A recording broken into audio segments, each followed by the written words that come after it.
I love the song. It is wonderful. And I need a little joy because we're about to talk about the Supreme Court, which is not very joyful. It's not a lot of joy. And Imani, we had the end of the term. It was in June. You were there. I was there. It was the end of the term. And we were saying, whew, all right. It was terrible and horrible, but at least they're done. And then we got some more shit that just happened from the Supreme Court where they're like, oh, yeah. And by the way, you could also dismantle the Department of Education. Imani, to take a quote from you and your podcast co-host and one of the other amazing content creators at Rewire News Group, what the fuck was that? And that's a direct quote. I mean, listen, I honestly, at this point, I feel bad for people who are law professors or people who are in law school now, or even people who are practicing law, because there is no rule of law anymore. It's just whatever these 6 ding-dongs on the Supreme Court think, right? And usually what they think is whatever Donald Trump wants to do. And it's like the idea that in 2023, John Roberts said that Joe Biden could not relieve student debt, right? And that plagued Joe Biden. Like, I had a lot of problems with Joe Biden, but people were mad at Joe Biden because he didn't cancel student debt. He tried. Yeah. He tried.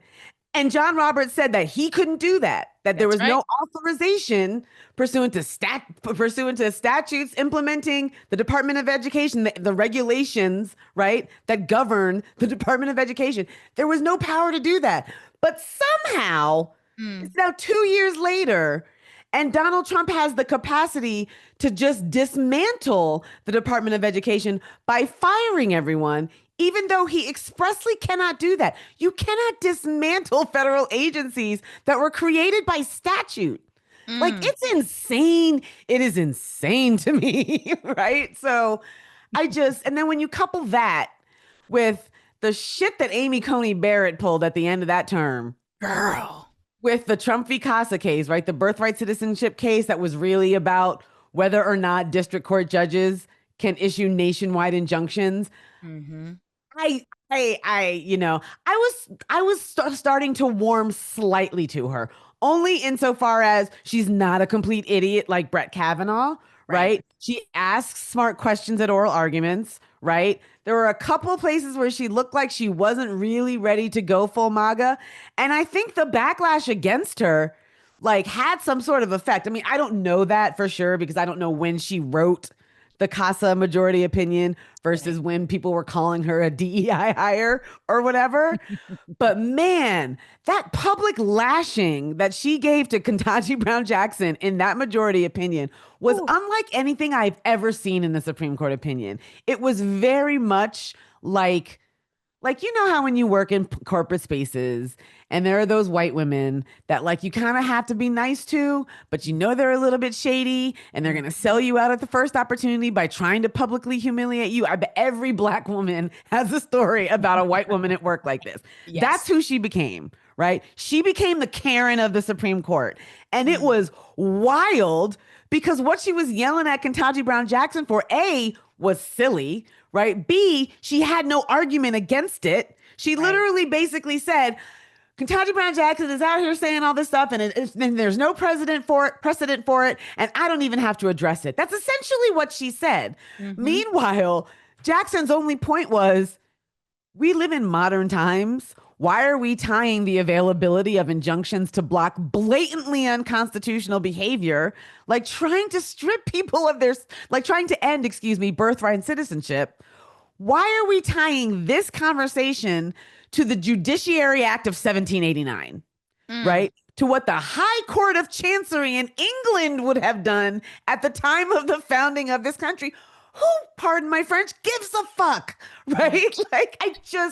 It is beyond bizarre to me that the Supreme Court tried to walk this line between ignoring what the subject of the case was and just talking about this technical little matter about whether or not judges can block nationwide extremely unconstitutional behavior, such that now in maybe 20 days, I think there was a 30-day grace period for this order to be enforced.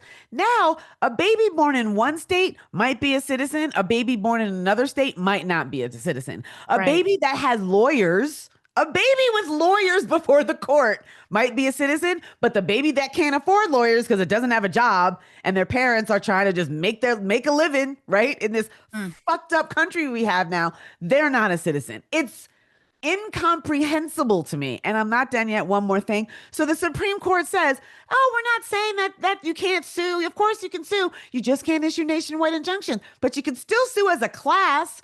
You could get a class of 22 million people or however many people would be in this class and then litigate on behalf of the class. So what did the CASA attorneys do?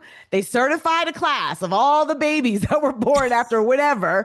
And what is the Trump administration doing? Opposing class certification. What's going on?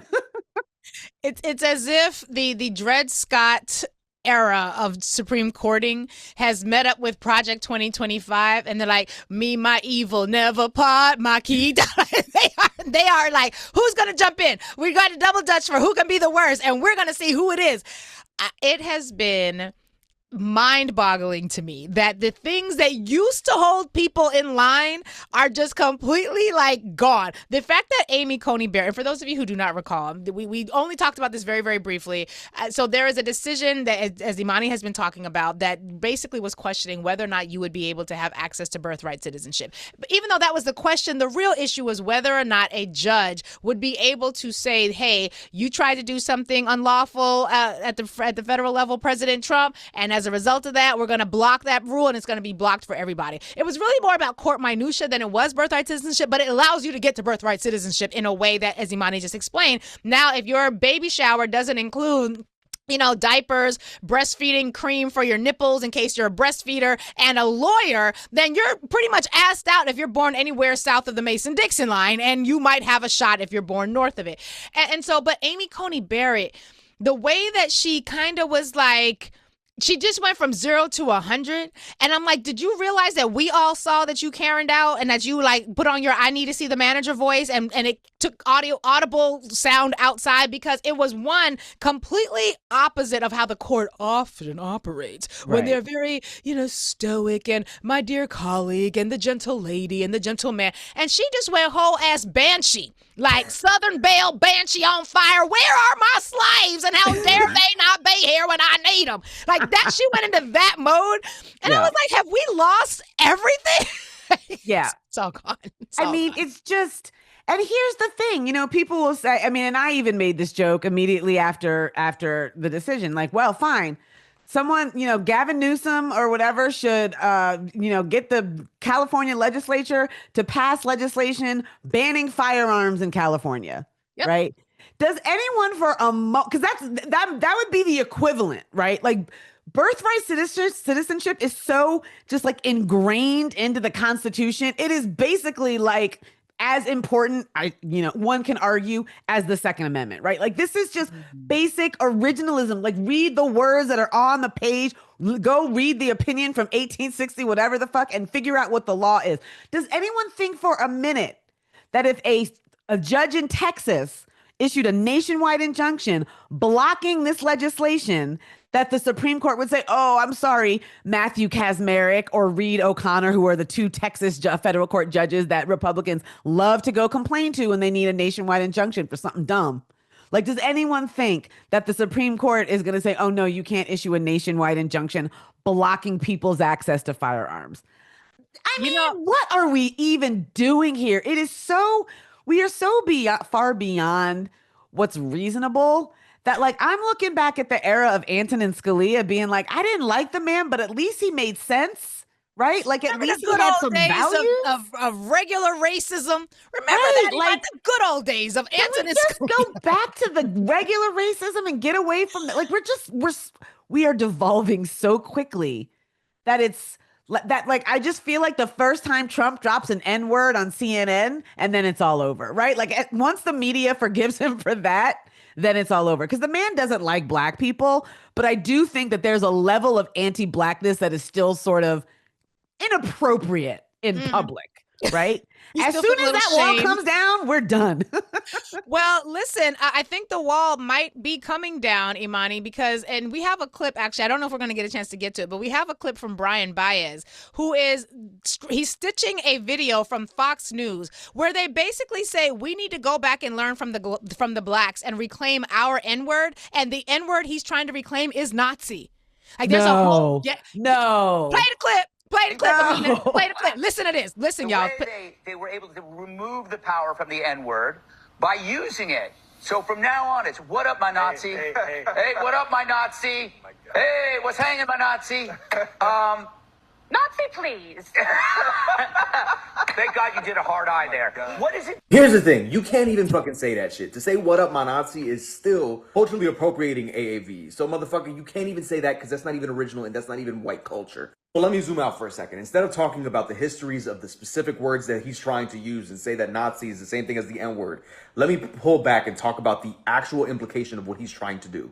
America doesn't teach real history. They teach their version of the history where they're the victors and they're on top. But even through that distorted and filtered view, one thing is for certain. The consensus in American history is that they look at World War II and they see themselves as the heroes. We're going to pause it there just for time's sake because I'd rather spend time talking to Imani than listening to the clip. But he goes on, Brian Bayz, really smart guy. He goes on to talk about the fact that in American history, beating the Nazis was supposed to be the victory. Like we were on the side of beating the Nazis. And then he talks about the fact that they're not claiming to be the Nazis that got beat in World War II. They're claiming to be the Nazis that inspired the Nazis because the Nazis got their inspiration from studying how America set up its racial hierarchy legally. And so they beat you to it, Imani. They already claiming Nazi. Well, like, like what?